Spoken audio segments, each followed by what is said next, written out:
तुळशी विवाह कहाणी।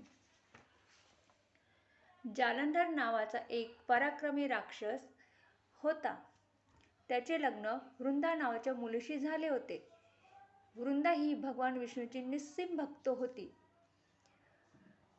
तिच्या पुण्यप्रभावामुळे जालंधर अजय झाला होता। अजिंक्य झाल्यामुळे जालंधर गर्विष्ठ व उन्मत्त झाला आणि स्वर्गातील अप्सरांसोबत गैरवर्तन करू लागला। जालंधरची दहशत संपवण्यासाठी सर्व देव विष्णूची प्रार्थना करू लागले। वृंदाचा पुण्यप्रभाव कमी झाल्याशिवाय जालंधरचा वध करणे शक्य नव्हते। शेवटी भगवान विष्णूने जालंधरचे रूप धारण करून कपटाने वृंदाचे पावित्र्य भंग केले।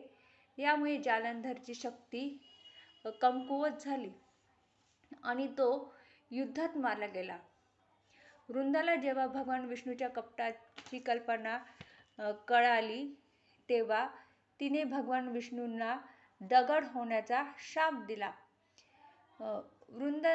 वृंदाशी केलेल्या कपटामुळे भगवान विष्णूला देखील दुःख झाले। त्यांनी स्वतःला दगड रूपात प्रकट केले, त्याला शालिग्राम म्हणतात।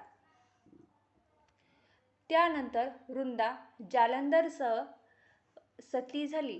वृंदाच्या राखेतून तुळशीचे रोप निघाले। वृंदाची प्रतिष्ठा आणि पावित्र्य राखण्यासाठी देवतांनी भगवान विष्णूचे शालिग्राम रूप तुळशीचा विवाह केला।